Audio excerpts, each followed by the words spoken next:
Growing up in Ecuador was an amazing experience, but it was very challenging.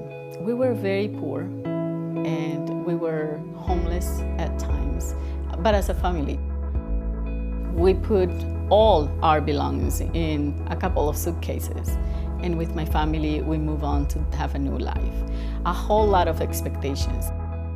My English was really poor. It was the good morning and not being able to ask a question. And when somebody tells something to you, you just really freeze up and don't know how to answer. And I felt mute, I felt powerless, I felt frustrated. I wanted to register my daughter for school and I couldn't. From that moment on, I was determined to learn English. Because I wanted to learn English, the only way was just to immerse myself like 100% of the time.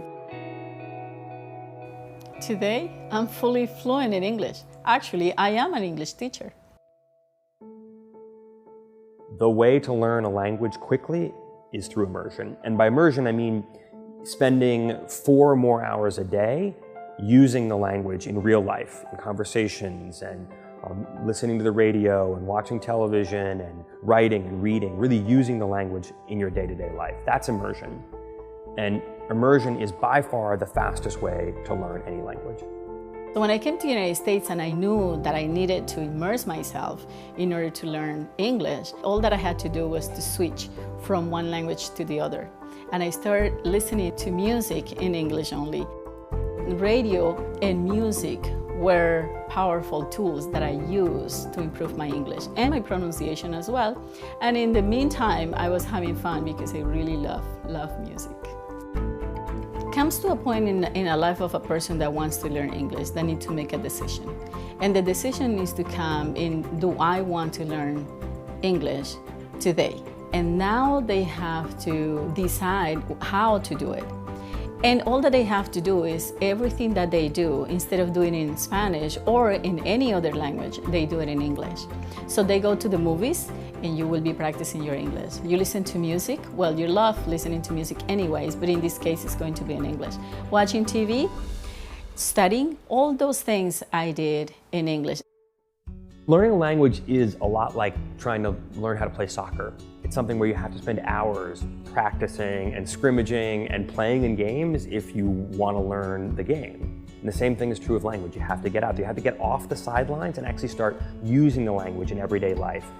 And if you can do that, then you can learn quickly. You're not going to learn soccer by reading the rule book or just in the classroom. You actually have to practice. The same thing is true with language. You can do classes, but you also have to get out there and use English in your day-to-day life. I knew I had reached the tipping point when I understood jokes, when I understood comedy, when I was able to laugh at other people's jokes. And of course, more important things like understanding my daughter's teacher when he was telling me how wonderful my daughter was. And I was able to understand. At that moment, I knew I had learned English. Revolution English has taken all the steps that I took in order for me to get to where I am today and put it in a whole program to help immigrants to come out of that place of frustration and move on with their English. Come to our website, revolutionenglish.org. It's a nonprofit website. We have free strategies that can help you to make these switches in your life. We turn every part of your life, your conversations, your phone, your radio, your television, into language learning tools, and we make it very fun. Visit revolutionenglish.org.